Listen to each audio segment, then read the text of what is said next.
ஸ்டாலின் ஐயா வந்து மகளிர் உதவித்தொகை 5000 கொடுத்துருக்காரு. அதை பத்தி உங்களோட கருத்து? அவங்க கொள்ளை அடிச்சாங்க, இப்போ அவங்களுக்கு பிரச்சனைகள் வருது, அவங்களால நிற்க முடியாது, திருப்பி வர முடியாதுங்கிறத நினைச்சு திருப்பி அவங்க அந்த பணத்தை மக்களுக்கு கொடுத்து ஏமாத்துறாங்க.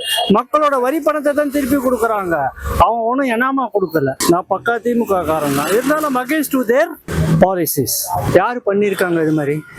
கலைஞர் இருந்தாரு, அவர் ஆட்சி ஆண்டாரு, கரெக்டா பண்ணினாரு எல்லாத்தையும்.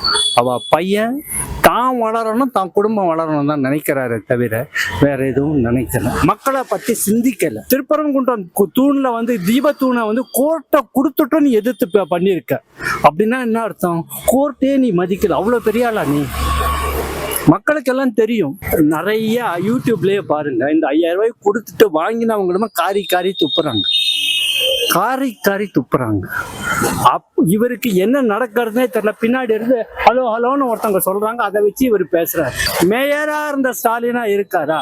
நெவர். ஃபுல்லா உடம்பு போயாச்சு. எதுக்கு நீ ஆட்சி ஆள்ற? பேசாம யாருக்காவது பொறுப்பை கொடுத்துட்டு போற வேண்டியது தானே. யாரு அடுத்த ஜெனரேஷன்? பையன் என்னத்த பண்ண போறான்? அவன் பேசுறத துப்பு இல்லாம பேசிட்டு இருக்கான் உதயநிதி. அவனா ஒரு மனுஷன். என்ன தெரியும் அரசியல்? சினிமால ஆட்டம் ஆடினா அப்படியே வந்து குடும்பத்தோட குடும்ப அரசியல் பண்ண முடியுமா? என்னத்த கழிச்சு 5 வருஷத்துல ஒன்னும் முடிங்கிடல. நீட்டுன்னு சொன்னீங்க.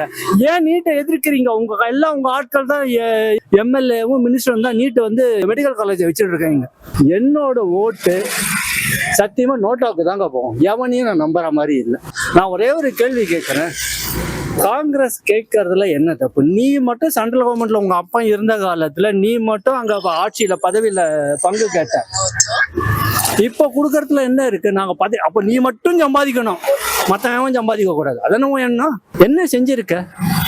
5000 ரூபா கொடுத்தா 10,000 ரூபா கொடுத்தா போருமா? 1000 ரூபா நம்ம உதவித்தொகை கொடுக்குறேன்னு சொன்னாங்க.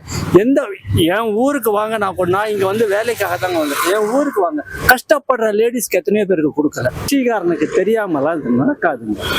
இந்த ஏரியா லீக் ஆகலன்னு யாருங்க சொன்னது? பண்ணினது ஃபுல்லா சபரிஸ். அவன் மாப்பிள்ள எவ்வளவு சம்பாதிக்கிறான் தெரியுமா? அவன்